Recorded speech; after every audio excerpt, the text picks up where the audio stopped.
Muy buenos días, estimada comunidad jurídica. Somos B-Lawyer, grupo académico, y les damos la bienvenida a esta sección jurídica llamada En Diálogo Con. La mecánica de las entrevistas se centrará ahora sobre temas selectos de las distintas ramas del derecho.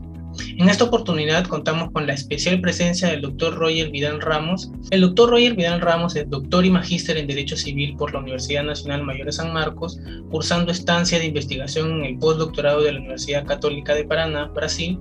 Es profesora en las Facultades de Derecho de la Universidad Nacional Mayor de San Marcos, San Martín de Porres, Universidad Nacional Emilio Valdizán de Huánuco, Universidad de Huánuco, Universidad Privada del Norte y Universidad Continental. Es director del capítulo peruano de la Asociación Iberoamericana de Derecho Privado y presidente del Instituto Peruano de Derecho Civil. Asimismo, es árbitro y fundador del estudio Vidal Abogados. Dafne, te doy el paso para que hagas las preguntas respectivas. Muchas gracias, Diego. Bueno, como ya bien se ha definido nuestro objetivo para esta sección de B-Lawyer en Diálogo Con, el día de hoy con este invitado de lujo, el cual se agradece su participación, se va a profundizar más allá sobre el tema de la función contractual, con el fin de tener una visión, una perspectiva legal, económica y social sobre lo que es en sí el derecho contractual. Sin más que decir, empezamos con el doctor Roger. ¿Cuál es la función del derecho contractual? Buenos días. Primero tengo que agradecer a B-Lawyer, agradecer también por la presentación de Diego, muy gentil, y a usted, señorita Dafne. A ver, primera pregunta, ¿cuál es la función del derecho contractual? Miren, vamos a ingresar a temas entre prácticos y doctrinarios, porque quienes habla, negocia, redacta contratos y también los ejecuta, y a su vez, en algunos temas, cuando me toca ejercer la función arbitral, los interpretamos. Me parece que una de las funciones más importantes del derecho de contratos es generar seguridad jurídica. Desde el momento de que Juan, Pedro, la empresa X y la empresa Z Gas firman un contrato, al momento que negocian, van a avisorar las posibles contingencias o problemas que se pueden presentar. Y una vez de que el contrato se ejecuta, lo que se espera es que, bajo el principio de seguridad jurídica, bajo el principio de buena fe, se pueda permanecer en la relación contractual, que puede ser dura, complicada, que puede presentar diversos hitos que generen inconsistencias, pero debemos de advertir que una función es la de dar seguridad jurídica, y no solo a la persona que arrienda un inmueble, sino al inversionista americano, chino, japonés, ecuatoriano, brasilero que llegue al país y que pueda invertir, o quizás pueda también requerir la prestación de un bien o un servicio de cualquier empresa peruana. En realidad, el principio de seguridad jurídica es una función muy importante en el derecho de contratos. Obviamente, enmarcado esto dentro de este principio fundamental en el derecho de contratos, que es la fuerza obligatoria. La santidad contractual tiene que ser respetada por los contratantes, en un primer término, por los ejecutantes del contrato o por los contratantes. Muchas gracias, doctor. Puedo decir que contratar es una actividad costosa y riesgosa, también por una parte, ¿no? Y ahí va lo que es la segunda pregunta, que si bien el derecho contractual busca reducir lo que son también los costos de transacción, ¿cuáles son las maneras más eficaces para conseguirlo? Miren, va a depender mucho. Obviamente no me considero especialista en análisis económico del derecho, pero todo profesor de contratos y obligaciones tiene que tener una formación económica, y va a depender mucho del tipo del contrato y de los montos contractuales, para que estos costos de transacción puedan ser cero o vayan aumentando conforme a la complejidad del contrato. Un ejemplo muy sencillo: si Roger firma un contrato de arrendamiento con su compadre, su mejor amigo, un familiar, ese costo de transacción va a ser mínimo, porque hay una confianza a quien le entrego mi casa y me pague una renta. No necesito ir a registros públicos, no necesito contratar a un abogado, y es más, hasta ni siquiera necesito algún tipo de formalidad. La palabra y el pago de la renta mensual en mi cuenta bancaria genera un contrato. Pero si vamos a contratar con una empresa extranjera que se instala en Perú y que necesito pues tener, ¿no?, mayor tranquilidad, obviamente todo contratante racional va a empezar a tener costos para que genere un contrato que lo proteja, ir a registros públicos, contratar un abogado, analizar los riesgos, ¿no? Entonces, si es un contrato de arrendamiento para vivienda local, comercial, el riesgo es mínimo, pero ¿qué pasaría si solicitan a manera de ejemplo claro a BitLawyer que se consorcie con una empresa china?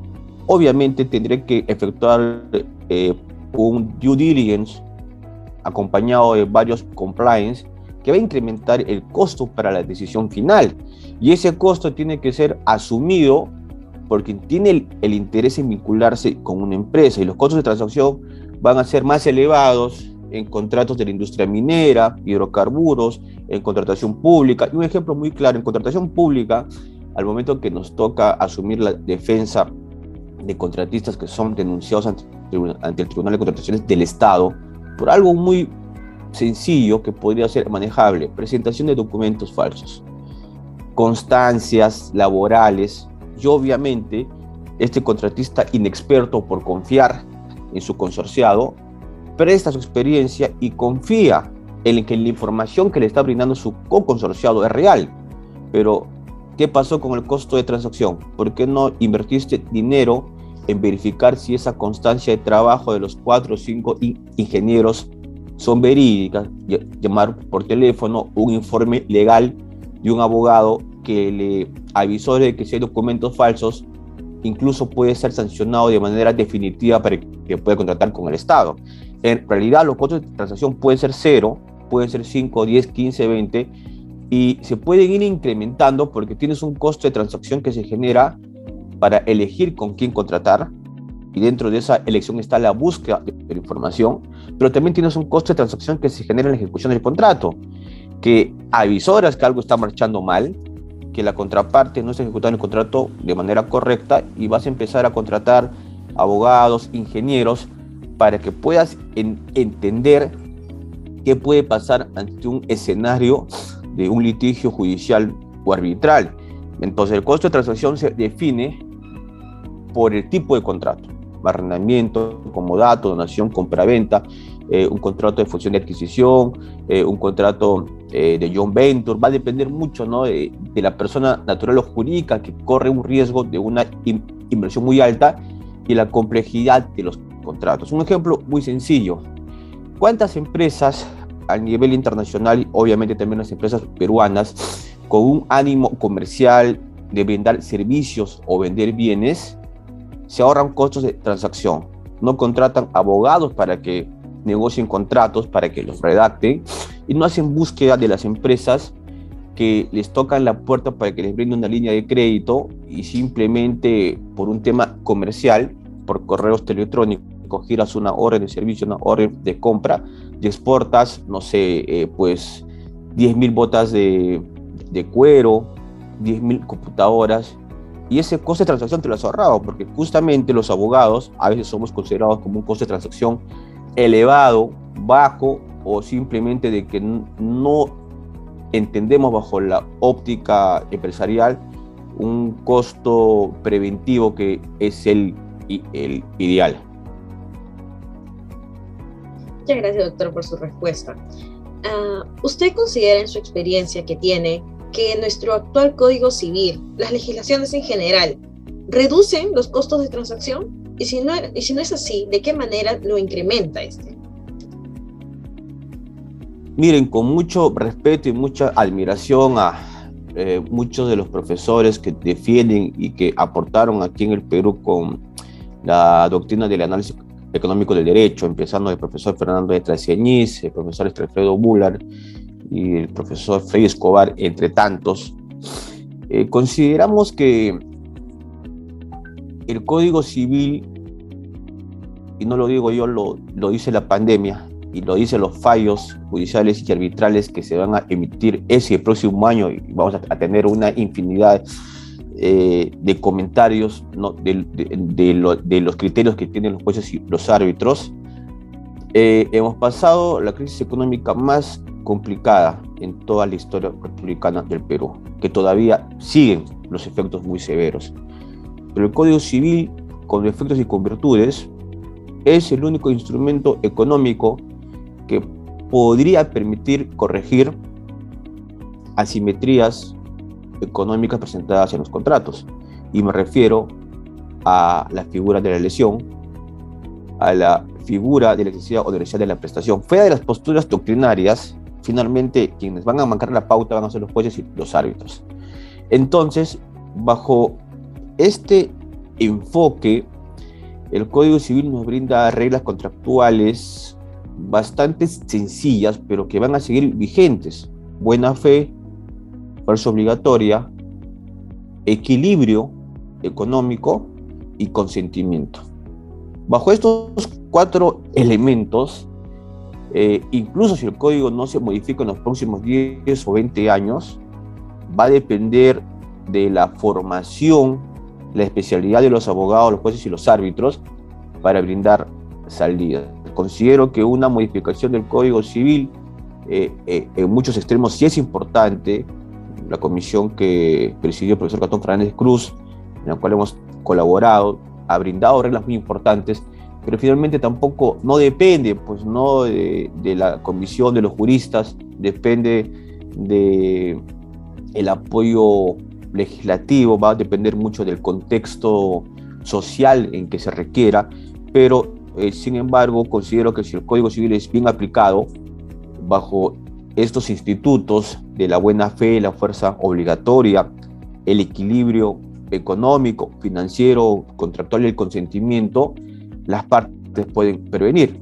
Finalmente, si tus costos de transacción son 0, se reducen o aumentan, esto va a depender de los contratantes y va a depender de los abogados. Muchas gracias, doctor. Para cerrar ya la idea de esto, entonces podemos decir que existen también ventajas y desventajas en lo que son los costos de transacción, y esto va a depender de los contratos, como usted bien ya lo ha definido, ¿no? De qué tipo de contratos estaríamos hablando. La siguiente pregunta es si es correcto que las prestaciones deben ser equivalentes, teniendo en cuenta que los contratos por naturaleza deben ser proporcionales, pero en la práctica nos damos cuenta que estos contratos son desproporcionales, son desequilibrados, e incluso que las prestaciones son asimétricas. Miren, no confundamos algunas reglas que debe de imponer el acreedor, porque es quien corre el riesgo, siempre y cuando entendiendo que el acreedor paga un primer honorario si fuera un abogado, del ejemplo, y finalmente el cliente sabrá si su abogado cumple con la entrega del informe legal o con la redacción de la demanda. Es como que una entidad financiera presta $200,000 a una empresa y finalmente el banco no tiene certeza de que el deudor pagará esta deuda. Es como que se firme un contrato de arras donde una parte tiene congelado la transferencia de esa propiedad porque en 4 meses pagará el saldo y culminará la compra-venta. Entonces es bueno entender que el acreedor debe de tener una posición dominante prudente, porque finalmente el acreedor, si bien tiene una necesidad de que se beneficie de una prestación de dar, hacer y no hacer o de cualquier tipo de servicio, de entrega de un bien, tiene que diseñar un marco contractual que lo favorezca. Entonces, muchas veces se critica los contratos con cláusulas generales de contratación, que es utilizado por servicios públicos, pero pongo un ejemplo muy simple. BitLawyer ha ingresado al negocio de la intermediación laboral. Entonces, una empresa minera le solicita que le pueda provisionar 100 operarios de limpieza. Como esta empresa minera tiene su sede o su casa matriz en Canadá, en Estados Unidos, el contrato que llega a sede peruana es un contrato redactado en el extranjero, donde tienes 100 páginas y tienes otras 300 páginas en anexos. Compliance, temas laborales, prevención del abuso infantil, equidad en la remuneración de caballeros y damas, compliance ambientales, compliance relacionados a propiedad intelectual, qué sé yo. Y ese contrato, por política corporativa, tiene cláusulas que son de garantías, cláusulas que exoneran de cualquier tipo de responsabilidad al cliente, cláusulas de indemnidad, establecen muchos supuestos de caso fortuito y fuerza mayor, y obviamente pues BitLawyer, con la necesidad de ingresar al mercado de intermediación laboral, lo va a firmar. Si bien el contrato tiene reglas que favorecen al acreedor, pero al final del día lo que le tiene que interesar a BitLawyer es de que se cumplan los derechos laborales por el servicio de intermediación, que se pague la factura en los plazos pertinentes, porque es parte del riesgo que quien considera que está pagando un monto alto, y este riesgo lo busca asegurar con reglas contractuales. Entonces va a depender mucho, ¿no? Tampoco podemos interpretar este contrato como un contrato de arrendamiento por una casa habitación, por un contrato de comodato de un triciclo, a que se entregue en comodato un tractor de última generación. Entonces va a depender mucho de quién es el acreedor. Obviamente, si es una persona natural, no puede tener el concepto de ser una empresa farmacéutica, minera o una empresa de tecnología, ¿no? Y mucho va a depender también de la necesidad que tenga la empresa y el tipo de prestación. Hay prestaciones que son muy complejas, sobre todo en el tema, vuelvo a repetir, siempre es bueno nosotros entender la contratación privada peruana conforme a las actividades comerciales e industriales más importantes. ¿Cuáles son? Minería, pesquería, hidrocarburos, construcción, turismo, y eso es muy importante. Por lo tanto, pues hay que tener un contexto muy amplio. No siempre opino que un contrato que pueda establecer reglas que protejan demasiado al acreedor es un contrato abusivo. Va a depender mucho también en la estructura del contrato, y obviamente, ¿no? La libertad contractual también implica que el deudor o la persona jurídico natural se aleje del contrato, no lo firme. Finalmente, el mercado es quien permite contratar o de pronto buscar otro postor. Está bien, doctor. Sí, totalmente de acuerdo con su respuesta, con esa breve reseña que nos ha dado.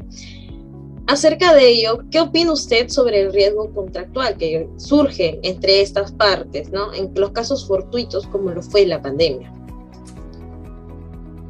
Miren, el riesgo contractual siempre está presente. Está presente, al final voy a hacer unos comentarios de la pandemia, está presente desde que por un tema de zonificación municipal, donde se tenía arrendado un local para un bar, para un restaurante, no sé, pongo un ejemplo, ¿no? Con todo respeto para todos los credos, pero el alcalde no le gusta cierta zona de Lima y considera que esa zona se cierra todos los bares, y se tenía un contrato firmado por 3 años. Ese riesgo no lo podías advertir. ¿Cómo sabes tú que va a ganar tal partido político o tal alcalde con una tendencia religiosa que haga que se cierren los bares y las discotecas? Ese riesgo no lo puedes advertir. Pero sí hay otros riesgos que podrían ser advertidos. Y pongo acá de un ejemplo, no voy a decirlo con nombre, una empresa que tiene conflictos socioambientales, incluso mineros, con varias comunidades campesinas hace más de 7 años. Entonces yo no invertiría ni un sol en esa región, en esas provincias, porque sé de que te paralizan a la compañía minera por 15 o 20 días entiendo que esa es una conducta reiterada. Entonces, el riesgo es también un tema muy amplio. Hay riesgos que son medibles, que pueden ser avisorados, ¿no? Recordemos que tanto los abogados como los economistas deben de prever y advertir lo que hacen las centrales de riesgo. Un ejemplo muy sencillo: cuando se tenía estos primeros indicios de que iba a haber la guerra entre Ucrania y Rusia, obviamente algunos analistas de riesgo habrán recomendado a inversionistas alejarse de invertir en Moscú, en Rusia o en ciertas regiones. Y el riesgo, como les comento, puede ser medible, como también puede ser absolutamente imprevisible. No puedes advertir qué va a suceder. Y en el tema de la pandemia, fíjense ustedes que se están presentando dos tipos de casos, ¿no? Y sobre todo un poco les comento en el sector de la construcción y en el sector de suministro de alimentos. Obviamente que haber avisorado el acercamiento de la pandemia y su impacto económico era imposible. Pero sin embargo, desde que se inicia la pandemia y el Estado peruano y muchos de los países, todos los países, ingresan a un supuesto de fuerza mayor por mandato de ley, se permite la inmovilización y por ello se congelan las relaciones contractuales. Sucede pues de que un sector económico ha estado funcionando: minería, pesquería, las empresas que fabrican, distribuyen alimentos, el sector salud. Y obviamente la pandemia no ha perjudicado económicamente a todos. Han habido sectores económicos que todavía han facturado más porque la pandemia les ha generado mayores ingresos. Entonces no digamos que la pandemia golpeó a todos de la misma forma. Entonces, a medida que la pandemia se fue escalando, ya sea desde el punto de vista sanitario y económico, se puede advertir que se ha debido prevenir, porque en pandemia se ha seguido contratando empresas en el sector minero y de construcción que han seguido firmando contratos y que algunos de ellos no han pactado una cláusula COVID, y algunos que no entienden algo tan elemental.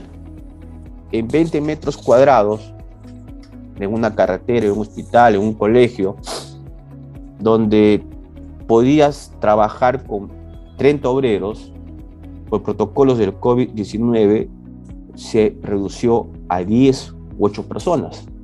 Entonces, esa reducción multiplicado por horas y por días implica una disminución de la obra, y toda disminución en la obra genera costos porque tú contratas de manera matemática por hora, por días y por avance. Y no solo eso, los sobrecostos que se han visto obligados, va a depender mucho, les pongo solo ejemplos muy generales. No es un sobrecosto donde tenías un médico, tener 5 médicos, mascarillas diariamente, 3 por personal, las pruebas. ¿Quién asume esos costos?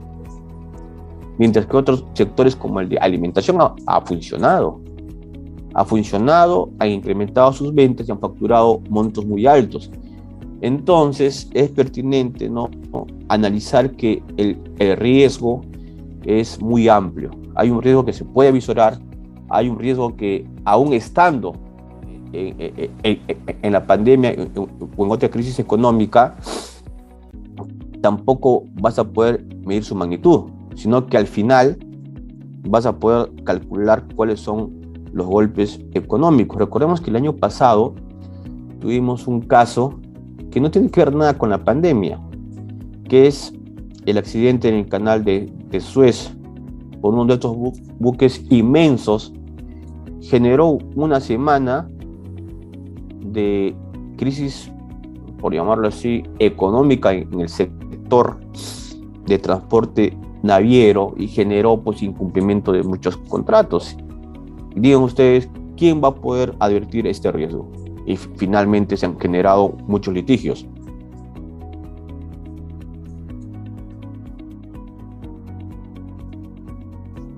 Gracias, doctor.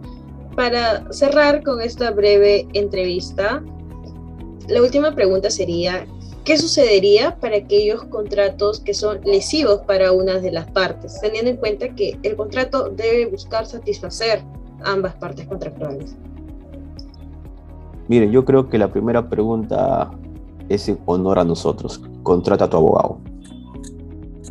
El gran problema de sentirse disminuido en el marco contractual, de sentirse perjudicado y finalmente que no logre obtener un resultado económico beneficioso, porque no olvidemos que el contrato es una operación económica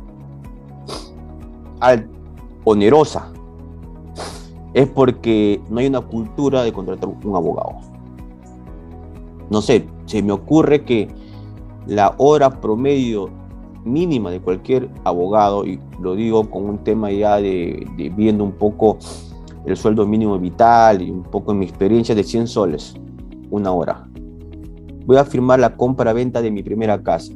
¿Qué te cuesta 400 soles invertirlo en un abogado que lea la partida registral, que advierte que hay 2 embargos, que le diga, mira, la Corte Suprema le está pidiendo que te acerques al predio, toques la puerta y veas a tus vecinos? Lo que pasa, pues, que el peruano, y lo digo en general para todos, ¿no? Y también empresas, es muy informal, ¿no? Llega el acuerdo, firma, es muy confiado, y la cultura de gastar en prevenir, ni siquiera en salud las personas gastan de manera preventiva, menos lo van a hacer para gastar o tener costos legales donde abogados lean sus contratos, le puedan negociar y le puedan advertir.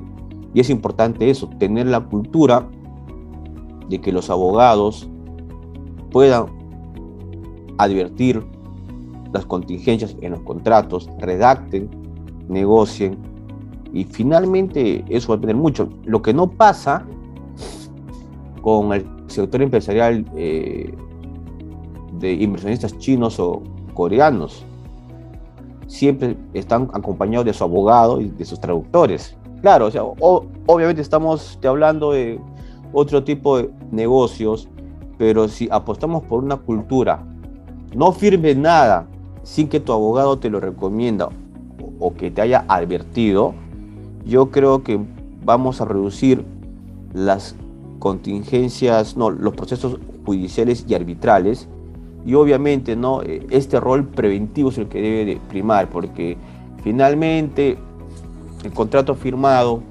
adviertes, bueno, bajo la teoría del acto jurídico hay un fraude, simulación, hay vicios, o quizás opto por la resolución del contrato, o en tiempos de pandemia, la figura de la lesión, la excesiva tenerosidad, fuera de temas doctrinarios, se están presentando.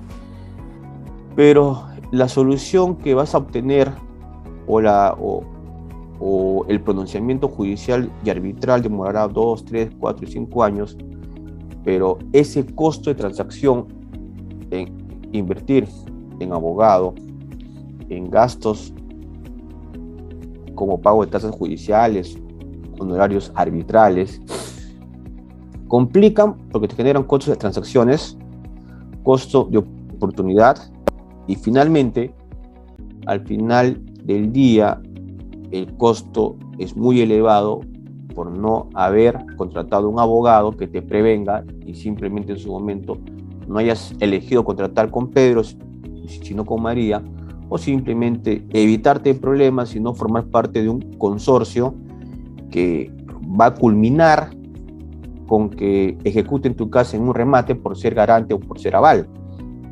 Muchas veces criticamos a los juicios que son onerosos, largos, pero no criticamos cuando no invertimos en asesoría legal preventiva. Ese sería el mensaje final. Como les comenté, no firmen un contrato si no están acompañados de un abogado o una abogada. Ok, doctor, muchísimas gracias. En nombre de todo el equipo de BillLawyer Grupo Académico, le agradecemos por su grato tiempo y su alto espíritu de colaboración. y esperamos contar con usted en futuros proyectos. Muchas gracias. Muchas gracias, amigos y amigas de BibLawyer. Hasta Muchas gracias, otra oportunidad. Gracias.